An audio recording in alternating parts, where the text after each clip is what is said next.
Hi, welcome to my channel. This is my very first video. I gotta say that I'm a bit of a procrastinator.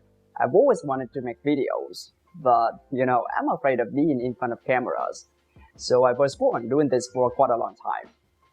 But recently, I've decided that, hey, you gotta do what you gotta do. You need to let your voice heard. You need to make the name for yourself. And more importantly, you need to get out of your comfort zone. So here I am, standing in front of the camera, talking to you guys, sharing with you guys my thoughts, my learning experience, and hopefully you enjoy it. Now, let's talk a little bit about my channel, 0 to 6.5. As the name suggests, the purpose of this channel is to help you to get 6.5 in IELTS from beginning. So I'll be making videos about grammar, pronunciation, and vocabulary, because these are basic knowledge of English, and without them, apparently we cannot go further to get higher levels in English. So that's pretty much what I'm gonna do here. For those who are self-learning IELTS and cannot afford to go to English centers, I'll be helping you by making videos about how to tackle 4 skills in IELTS: reading, listening, writing, and speaking. I'm teaching IELTS at the moment, so apparently I know a thing or two about this test. So that's the reason why I want to make videos, to share with you guys my learning experience. And I hope that with my sharing, your learning English journey can be a little bit less strenuous and more enjoyable. So today's video is all about pronunciation. Why do I decide to share about pronunciation first? Well, this is because pronunciation is one of the most important aspects of English. Not grammar, not vocabulary. Pronunciation is the key to open the door to English. And the one thing that I want to share about pronunciation is that it's difficult to have a native accent. It takes you a lot of time and effort to eliminate your foreign accent. And English learners who can speak naturally and natively in terms of pronunciation are a rarity. And that's the truth. However, the good news is you don't need to be perfect to take the IELTS exam. You won't be marked down on your foreign accent. You just need to be clear and understandable to get high score in terms of pronunciation when you take the IELTS test. And that's not difficult at all. It's certainly within your reach.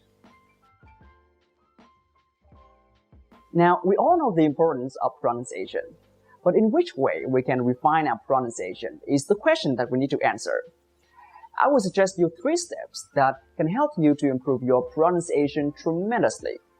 Now let's start with step 1, IPA. What does it mean? Well, IPA stands for International Phonetic Alphabet. Basically, it's the board that lists all the English sounds that can help English learners to pronounce words correctly. And don't be mistaken between the IPA and the alphabet. While the alphabet has 26 letters, as you may know, in the IPA, we've got 44 sounds altogether, including vowels and consonants.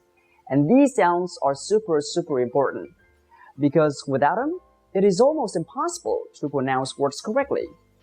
So for example, if you don't learn the TH sound in the IPA, then you may probably pronounce the word father as father or father. Now, this is not the correct way to say it. In order to pronounce the TH sound correctly, you need to put your tongue between your teeth, like this. The. See? So the word is correctly pronounced as father. It's not father or father, right? It's father. Okay, so now if you master all 44 sounds in the IPA, then you are good to move to the next step, step 2, which is imitating. Many students have the misconception that after we learn the IPA, we can have a perfect pronunciation. Nah, this is not true. It's just the beginning. I mean, congratulations you on your achievement. It's good, but we still have a long way to go. Because the most important thing about learning pronunciation is imitating. In other words, you need to mimic native speakers. Speak after them, try to copy the way they pronounce words. In step 1, we learn the IPA, right? And the purpose of this step is to be able to pronounce each and every sound and to be familiar with the sounds.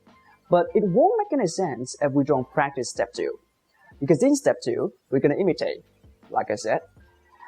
And imitating will turn your pronunciation into a reflex. And that's priceless. You'll be able to speak without even thinking about the sounds. And how awesome that is, right? After all, the aim of practicing pronunciation is not to know it, but to actually use it. And we won't stand a chance to use it if we don't practice it. Obviously, this process can be time-consuming. It's going to take you a lot of time and effort, but it's the one thing that can set you apart from the other English learners. And it's the accent that you may use for the rest of your life. So it's totally worth it. When you finish this step, then congratulations. At this point in time, you can pronounce not only individual words, but also whole sentences clearly and understandably. But there's still one small step, step 3. In the final stage, you should try to apply what you have practiced in conversational situations, like when you talk with your friends, or when you communicate with your English clubmates. Because the more you use it, the better you become. There's a saying in English, and this is my favorite one, which is, use it or lose it. So even if you have already excelled in pronunciation, try to use English on a regular basis. Otherwise, you're going to be out of practice, and your skill will get worse and worse with time. I know it's hard, but I believe that with hard work and determination, you're going to master pronunciation with the 3 steps that I've just mentioned above. Now it's time for you to apply the 3 steps and see your improvement after practice. In the next video, I'll be sharing about how to pronounce each and every sound in the IPA. So stay tuned. Now it's time to say goodbye. I hope that you find this video useful. Thank you for watching and see you in the next video.